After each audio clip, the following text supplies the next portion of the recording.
I want to be clear about this because it is the part of the story that people find difficult to hold alongside everything else that comes after it. The tears were real. I sat at the kitchen table with the divorce petition in my hands, and I cried for 20 minutes. Not the composed, quiet kind, but the kind that uses your whole body. And my dog Biscuit came and put his head in my lap, and I let him stay there until it was over. Then I washed my face, made a cup of tea from a Bigelow Constant Comment bag because that is what I make when I need something warm that is not demanding, and I called my attorney. She answered on the second ring. I said he filed. She said when? I said the service was today. She said, okay, come in Monday morning and bring the petition. I said, I will. She said, Lenora, are you all right? I said, yes. I said, I have been waiting for this for 7 months. Both of those things were true at the same time. I was not all right in the way that a person receiving divorce papers is not all right. There is no way to receive those papers from a person you married, a person you built 11 years of your life around, without feeling the weight of what they represent. And I had been waiting for those papers for 7 months, with the specific patience of someone who understood exactly why the timing of their arrival mattered, and who had used those 7 months to ensure that when they arrived, they would find me standing on solid ground. My name is Celeste. I am 43 years old, and I spent 11 years married to a man named Warren. And the story of how that marriage ended is the story of what happens when someone mistakes a woman's patience for passivity and her grief for weakness, and does not understand, until it is too late, that those two things are entirely different. I grew up in Savannah, Georgia, the younger of 2 daughters, in a household organized around my mother's conviction that women who do not know their own financial situation are women who will be surprised by it. My mother, Dorothy, is 71 years old, taught high school English for 32 years, and has the quality that certain women of her generation have: a bedrock pragmatism beneath a warm surface that makes people underestimate the bedrock until they need it. She sat me down when I was 17 and showed me what a W-2 was and what a credit score was, and why the second one mattered more than most people thought it did at 17. She said, Celeste, nobody is going to take care of your money better than you. Not your husband, not your father, not any man you will ever meet. Know your own numbers. I wrote it down in the blue spiral notebook I was carrying that year, and I have never had occasion to forget it. I have a master's degree in social work from the University of Georgia and a private practice in Atlanta, where I see individual clients, primarily women in life transitions, which is a category that I understand with a specificity that is both professional and personal. I had been building that practice for 9 years at the time Warren filed for divorce, and it had grown from a rented room in another therapist's suite to a full office in a building in Virginia Highland with 2 additional therapists I had brought on as independent contractors. The practice was my separate professional asset. It was incorporated as a Georgia LLC in my name alone. It had its own bank account at Chase, its own tax filings, its own payroll structure through AD. None of that was designed as protection from Warren. It was designed as correct business structure, which, as it turned out, amounted to the same thing. Warren Ake was 46, worked in commercial insurance, and had been, at the beginning of our marriage, a person I genuinely admired. He was organized. He was steady. He had a specific quality of presence that made rooms feel more settled when he entered them. And I had loved that quality for a long time before I understood that what it actually was not steadiness but control, and that the difference between the two only becomes visible when the situation changes, and the steadiness does not move with it, and the control begins looking for something to hold on to. We had married in September of 2012.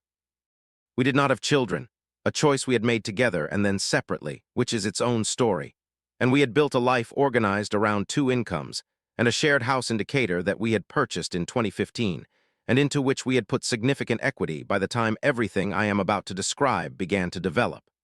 I want to tell you about the marriage as it was before I tell you about how it ended, because the ending is not legible without the before. Warren was a good husband for the first 6 years. He was present.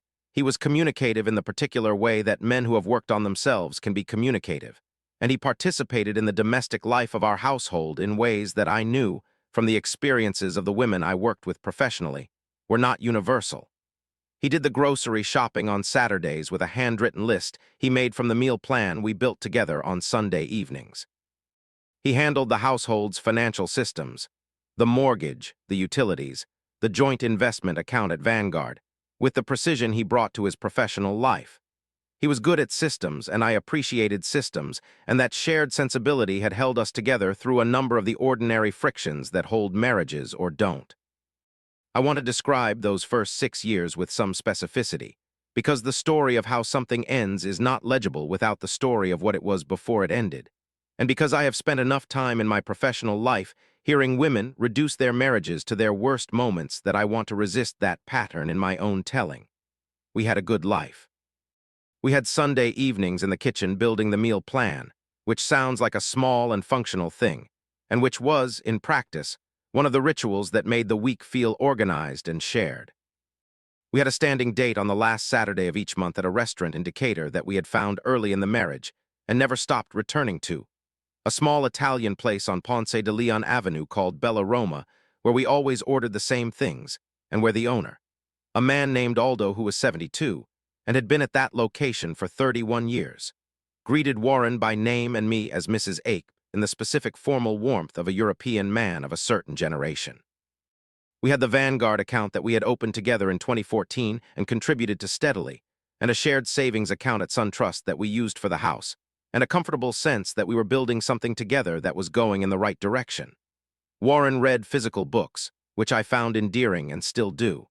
He had opinions about jazz that he expressed with more conviction than the subject warranted, and that I found, for years, more charming than annoying. He was kind to my mother when she visited, which was a quality I had learned to value above many others, having grown up watching men be less than kind to women whose age made them easy to dismiss. He was not that kind of man, not in those years. What shifted, I understand now, was not a single decision or a single event. It was the slow accumulation of a particular kind of dissatisfaction that certain men develop in the middle years of a marriage, the dissatisfaction that is not about anything specific their wives have done, and is entirely about the lives they imagined they would be living that they are not. Warren had wanted, somewhere underneath the life he was actually living, to be a different kind of man in a different kind of world. I do not think he knew this consciously for most of our marriage. I think it arrived for him as restlessness, as the feeling that the container of our life together had become too familiar, and he responded to that feeling in the way that certain men respond to it, which was by looking for something outside the container rather than examining the feeling itself.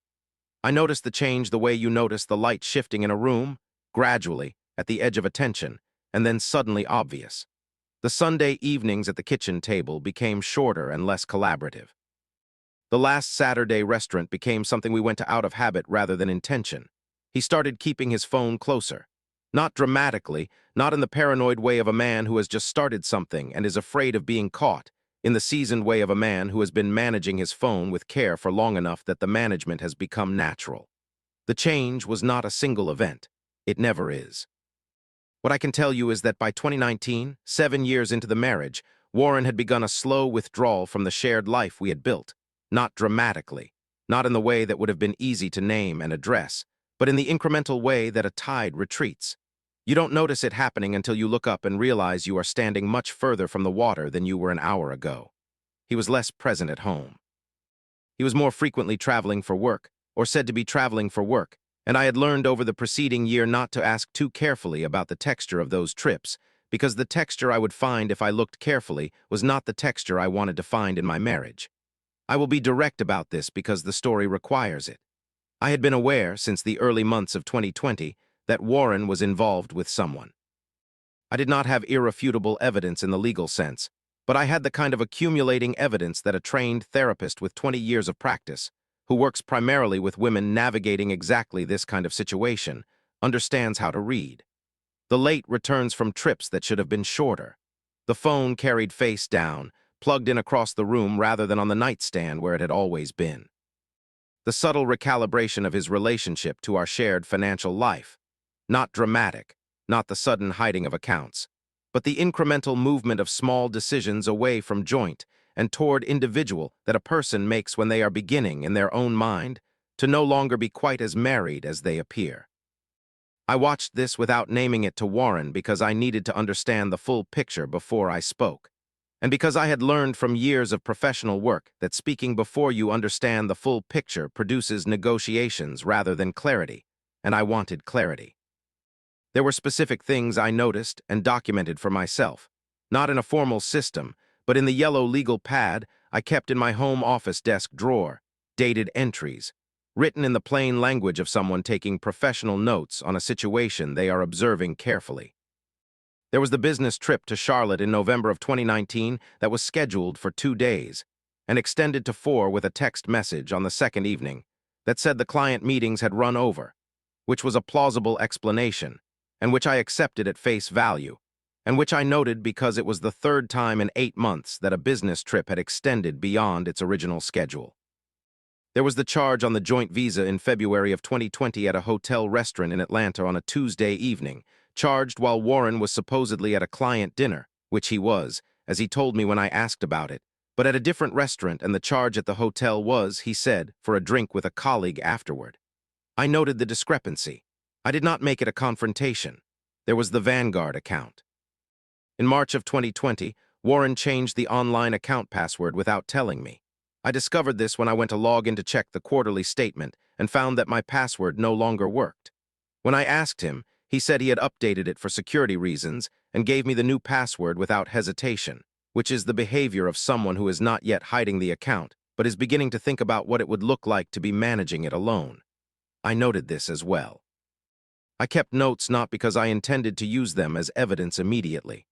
I kept them because I am a therapist, and I understand the way that accumulating observations, if not recorded, blur into a feeling rather than remaining a fact, and feelings are harder to act from than facts.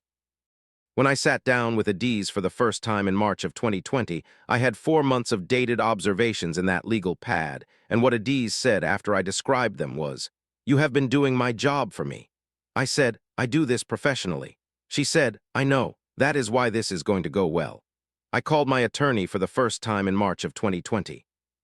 Her name was Adiz Osai Mensah. She had a practice in Buckhead that concentrated in family law, and she had been recommended to me by a colleague who had used her 2 years earlier. Adiz had the specific quality that the best attorneys have, which is that she made complicated situations feel navigable without making them feel simple. I told her what I knew and what I suspected. She asked her questions. She asked about the practice's structure, about the separate accounts, about the house and its equity, about the Vanguard investment account and how it was funded, and whether the contributions had been equal. I answered every question accurately because accuracy is the only basis on which good planning can proceed. Adiz told me several things at that first meeting that I carried through the following 18 months like a map. She told me that in Georgia, the date of separation matters enormously to how assets are classified in a divorce, and that the date of filing by either party establishes a formal record of when the marriage ceased to function as an economic partnership. She told me that as a business owner with a separately incorporated practice, my professional asset was likely protected as separate property, but that the protection would be stronger the cleaner the separation between business and personal finances had been maintained, which was very clean in my case, and which Adiz described as the most useful thing I had done without knowing I was doing it. She told me that the income my practice had generated during the marriage, while not separate property itself, would be characterized in ways that depended heavily on how it was documented, how it had been treated, and what the established pattern of the household's financial life looked like. And then she told me the thing that shaped the following 18 months more than anything else. She said, "Celeste, if you are confident that this marriage is ending, there is a strategic consideration about who files first that you should understand." I said, "I'm listening." She said, "The person who files first is the petitioner. The other person is the respondent. In Georgia, there is no automatic legal advantage to either position in most respects, but there are practical advantages to being the respondent that many people do not understand. The respondent has time to respond, time to review what the petitioner has filed, time to understand what position the petitioner has taken, time to prepare a response that is fully informed by what the petitioner has shown their hand to contain. More importantly, she said, if the petitioner files prematurely, before their own financial picture is fully in order, before their documentation is complete, before they have thought through the full implications of what they are claiming, the respondent can see all of that and respond accordingly. She said, if you believe Warren will file, and if you use the time before he files to ensure that your own documentation is complete and your own position is established, being the respondent may serve you better than being the petitioner. I said, how long do I have? She said, that depends on Warren. I used every month of the 18 months that followed. The 18 months looked, from the outside, like the ordinary texture of a therapist's life. Client sessions, practice management, the administrative overhead of running a small business, the domestic routines of a marriage that was technically intact and functionally distant. Warren and I continued to occupy the same house through most of that period, sharing a surface life while the deeper life had separated into parallel tracks that only I could see both of. What those months looked like from the inside was something else entirely. The first 6 months, April through September of 2020, were the financial documentation months. I organized my home office, which I had always maintained separately from the household's shared spaces, with the specific precision of someone who is building a file that needs to be complete and defensible. I opened a new Dropbox account in my name alone and scanned every document Adiz had told me I needed.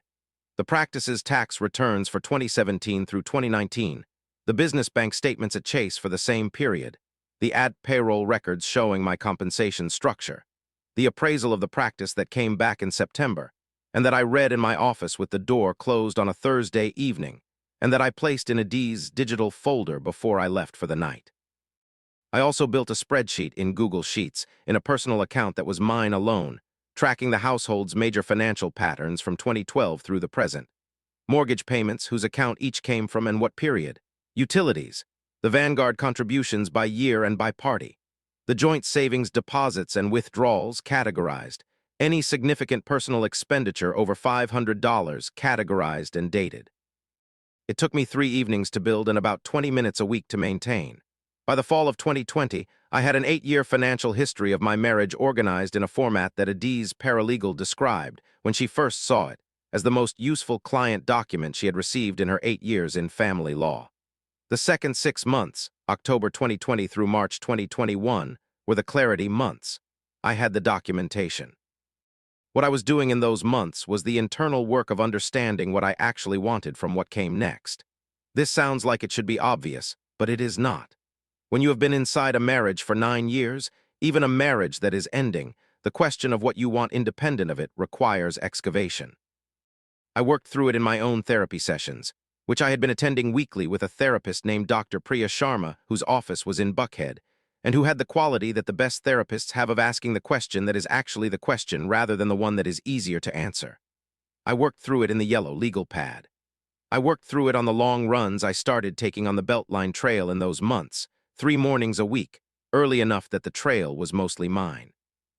The last 6 months, April through September 2021, were the waiting months. The preparation was complete. The documentation was filed. The emotional work had been done with enough thoroughness that I was no longer managing grief on a daily basis, but was instead carrying it in the manageable way that processed grief is carried, present, acknowledged, not consuming. I was waiting for Warren to make the decision I understood he had already made and had not yet acted on, and I was using the waiting to inhabit my practice more fully, to add the second independent contractor I had been considering for 2 years, to take on 2 new clients whose situations I would not have had the bandwidth to hold properly if I had been in active crisis rather than in prepared stillness. Warren filed in September of 2021, exactly 18 months after my first meeting with Adiz. I want to describe what those 18 months looked like, because the description is the useful part of this story for anyone who is living in a similar situation and trying to understand what to do with the time they have. The first thing I did was have my practice valued. I commissioned a formal valuation from a firm that specializes in professional practice assessments. They used the income approach, which accounts for a practice's established client base and revenue trajectory, and arrived at a figure that I will describe as substantial and that Adiz needed on file to accurately characterize the practice as separate property and establish its value baseline independently of the divorce proceedings. The valuation was dated September 2020. 18 months before Warren filed. The second thing I did was ensure that every personal financial document I needed was in my own possession, organized and accessible. Bank statements for both the joint accounts and my separate accounts, going back 3 years. Tax returns for the same period, individual and business. The Vanguard account statements showing the full contribution history. The mortgage statements showing the payment history, including the period in 2018 and 2019 when I had covered more than my share of the mortgage because Warren's income had been reduced during a firm transition, and I had quietly absorbed the difference without making it a point of conflict. I had not thought of that as documentation at the time. I thought of it as being a good partner. Adiz thought of it as relevant to the equitable distribution analysis, and she was right. The third thing I did was stop. That requires more explanation. I had a pattern, across the first year of what I knew was the deterioration of the marriage, of trying to fix things, initiating conversations, proposing counseling, adjusting my own behavior in response to his withdrawal in the specific way that trained therapists sometimes do when they are applying professional tools to personal situations where those tools are not appropriate. I was, in the language I use with my own clients, working harder than the other person on a situation that required both people to work. Adiz did not tell me to stop trying to save my marriage. She told me that my energy was a resource and that I should be deliberate about how I deployed it. I heard that and I let it settle, and somewhere in the fall of 2020, I made a quiet, private decision to stop absorbing costs that were not mine to absorb and to let the situation develop at the pace Warren had set for it. This is not as cold as it sounds. I did not stop caring about my marriage. I stopped pretending that my caring could substitute for Warren's participation. I went to my own therapy. I had been seeing a therapist for years, which I consider basic professional hygiene in my field. And I processed the grief of understanding that the marriage I had believed I was in was not the marriage that was actually happening. I let myself feel that grief privately and thoroughly, which is the only way grief actually moves, and I came out the other side of it with the particular steadiness of someone who has felt a thing completely rather than managed it into a corner. I want to describe the grief itself, because grief is the thing most stories about preparation and strategy leave out, and leaving it out makes the preparation sound like it happened in the absence of feeling, which it did not. The grief of understanding that your marriage is not what you believed it to be is a specific kind of grief. It is not only the grief of losing the person that comes later, and it is real, but it is not the first grief. The first grief is the retroactive grief of understanding that certain things you believed about your own life were not accurate, that the version of the marriage you were living in was not the version that was actually happening, that you have been, in some specific and painful sense, wrong about something that mattered. That is the grief that I processed in Dr. Sharma's office across the fall and winter of 2020, the grief of recalibrating what was real. There was a session in November. It was a Tuesday, I remember, because I had moved my sessions to Tuesdays and kept them there for 3 years, where Dr. Sharma asked me what I was most sad about. Not what I was angry about, not what I felt deceived about, but most sad. I said, I am sad about the Sunday evenings. She said, tell me. I said, we used to build the meal plan on Sunday evenings, and it felt like a small shared thing that meant we were organized together. And sometime in the last 2 years, it stopped feeling like that and started feeling like I was doing it alone and he was in the room. She was quiet. Then she said, when did you stop doing the Sunday evenings? I had to think about it. I said, I'm not sure. Somewhere in 2019, she said. So you processed it then? I said, I suppose I did. She said, that's grief doing what grief is supposed to do. You were grieving the Sunday evenings in 2019 and you're grieving the rest of it now. It's sequential. You're not behind. I found that framing useful in a way I have returned to many times since. You're not behind.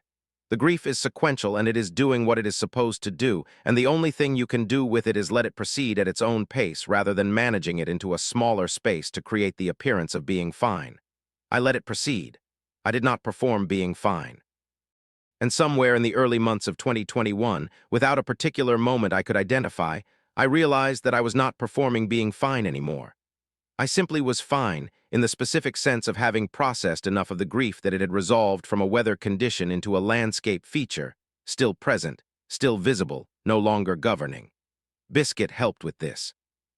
He is a Beagle Terrier mix of indeterminate age from the Atlanta Humane Society, and he arrived in December of 2020 when I went in to donate supplies and came out with a dog, which is something I had been meaning not to do for several years, and which I have never once regretted. He has a specific quality that I recognize as the quality that good therapy offers. A calm, consistent, non-judgmental presence that does not require you to explain yourself. He slept at the end of the bed during the hard months of the fall and winter. He was there on the Thursday afternoon when the papers arrived.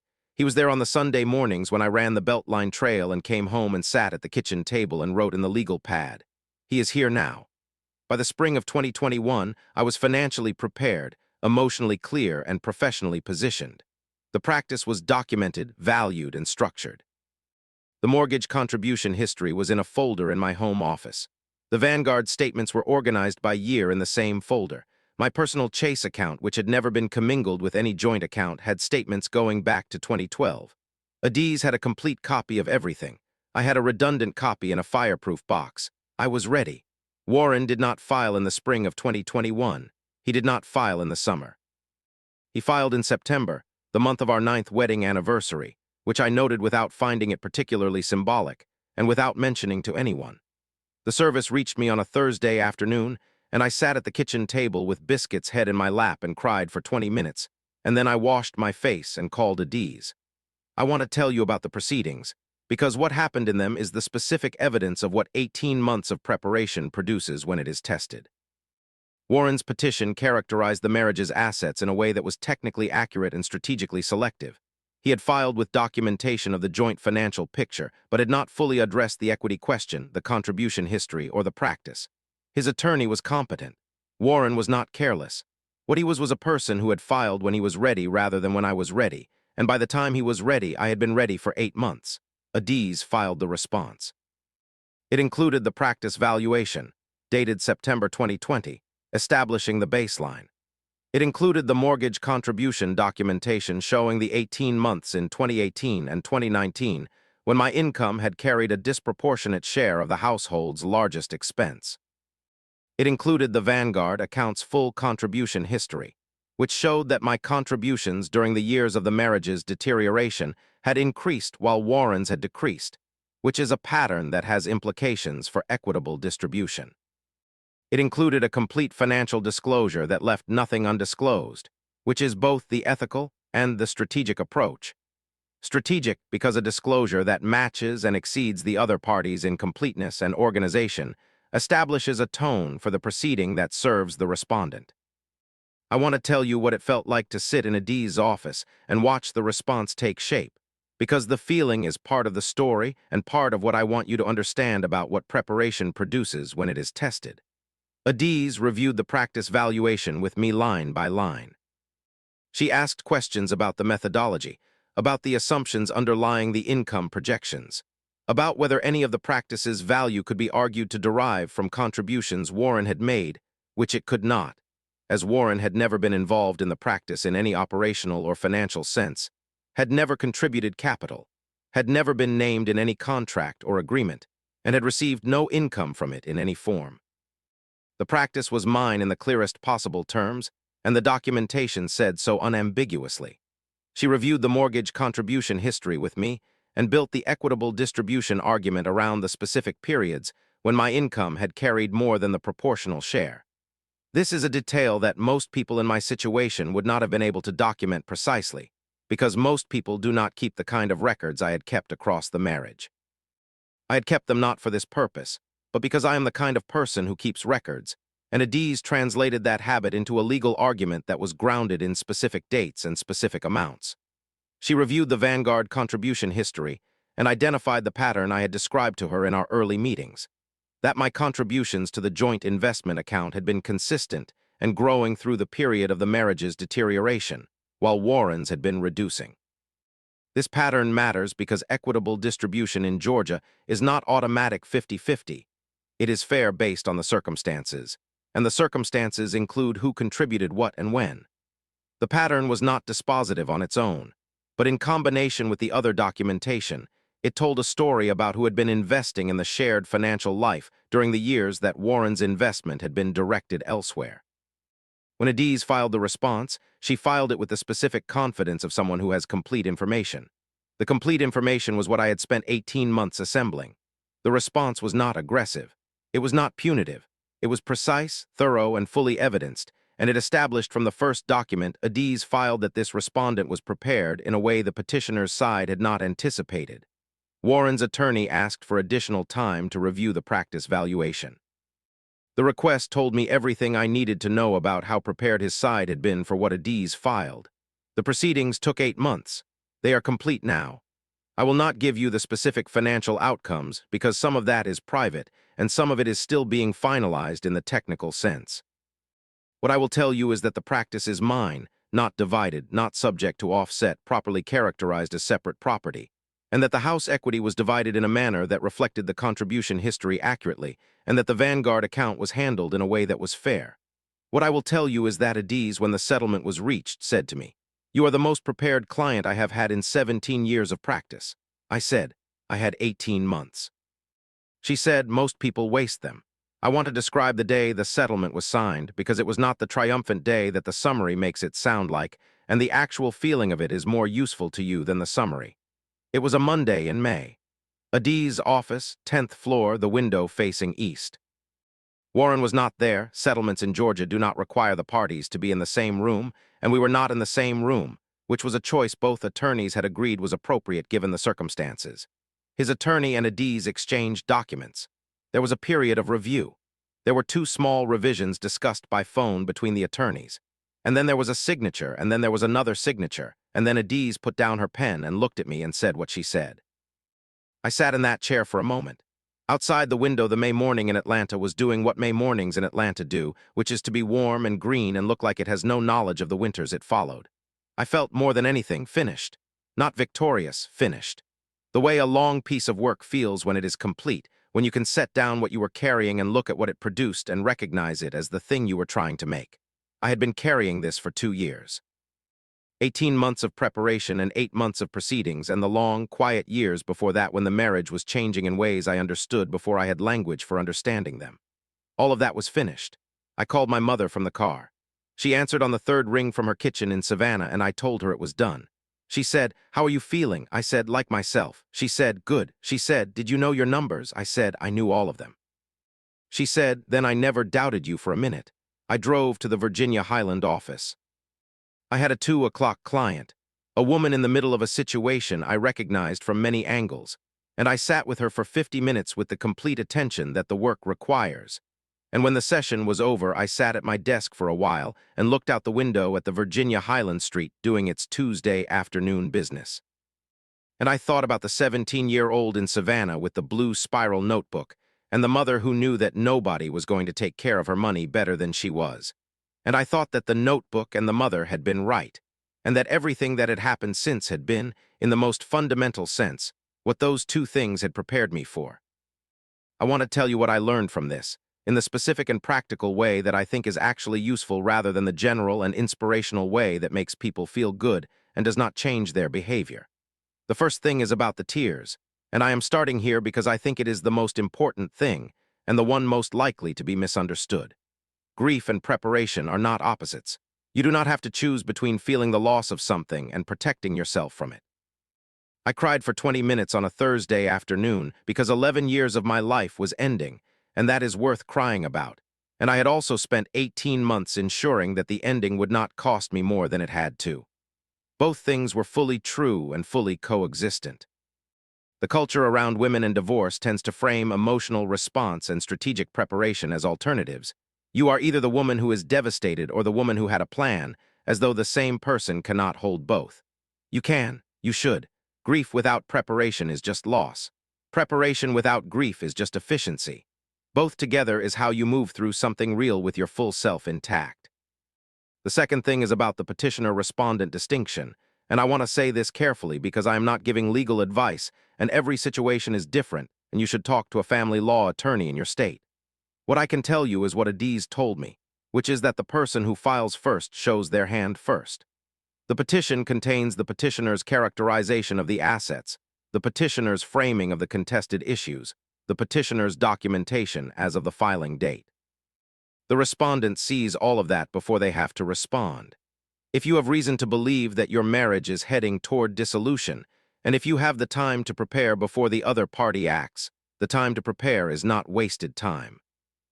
It is the most valuable time available to you in that situation, and spending it well, getting the documentation in order, getting the valuations completed, understanding your own financial position with precision, means that when the petition arrives, you are responding from a prepared position rather than scrambling from an unprepared one.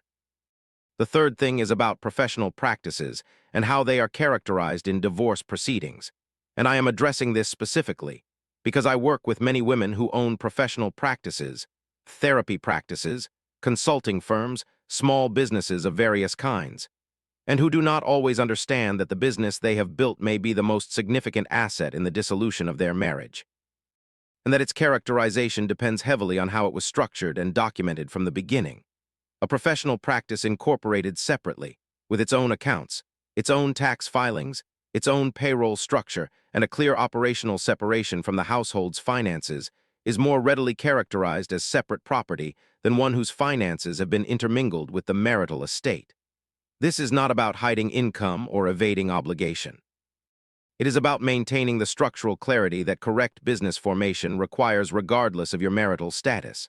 If you own a practice or a business, its structure matters. If the structure needs cleaning up, the time to clean it up is before the conversation about divorce begins, not during it. The fourth thing is about emotional work as strategic preparation, and I am including this because I am a therapist, and I would be dishonest if I left it out. The 18 months I spent in preparation were not only financial months. They were months in which I did the internal work of processing what was actually happening in my marriage, grieving what was lost, and reaching a place of clarity about what I wanted from what came next. That work is not separate from the strategic preparation. It is the foundation of it. A person who is still managing their own denial about the state of their marriage cannot make clear financial decisions about how to prepare for its end. A person who has processed the grief, who knows where they stand emotionally and what they actually want, makes those decisions from a different quality of attention. Therapy is not a luxury. For anyone navigating a significant life transition, it is the work that makes the other work possible. I see clients. I still work in the Virginia Highland office. The two therapists I brought on as independent contractors are still there. One of them took on two of my former clients during the worst months of the proceedings, which I arranged quietly, and which they never knew was anything more than a scheduling adjustment. The practice is fully mine, in every legal and operational sense. I pay my own mortgage now on a smaller house in Candler Park that I bought 6 months after the settlement, alone, with a down payment from the Vanguard distribution, and which has a backyard in which Biscuit has claimed a specific corner of unmowed grass as his sovereign territory, and which I have decided to let him have. Warren and I do not speak. That is not acrimony. It is simply the natural result of two people who have no children and no shared property and no ongoing obligation to maintain contact. I bear him no particular hostility. I bear him the specific feeling I have about difficult things that are over, which is a kind of settled acknowledgement. It happened, it cost what it cost, it is done. He is somewhere building what he is building. I am somewhere building what I am building. The difference is that what I am building is built on documentation I kept, preparation I made, and tears I let myself cry completely rather than managing away. My mother called me on the morning the settlement was finalized. I had called her first, and she had not answered, and she called me back 20 minutes later from the grocery store, which is where she is most Tuesday mornings. I told her it was done. She said, "How are you feeling?" I said, "Clear." She said, "Good." She said, "Did you know your numbers?" I said, "I knew all of them." She said, "Then you were always going to be fine." She was right, the way mothers who tell you the important things when you are 17 are right decades later when the moment arrives that proves them. Know your own numbers, not approximately, not when it becomes urgent. Now, while there is time and nothing is wrong, and you can know them from the position of choice rather than necessity. The person who knows their numbers is the person who can cry at a kitchen table for 20 minutes and then wash her face and make a phone call and be, in the fullest sense, ready. That is what being ready looks like. It looks like tears and a Bigelow tea bag and a dog's head in your lap and 7 months of preparation before the papers arrived and 18 months of preparation before that, and a phone call to an attorney who answered on the second ring, and the specific steadiness of knowing that you have already done the work. Biscuit is asleep on the couch as I write this. He is not supposed to be on the couch. I have decided I do not care.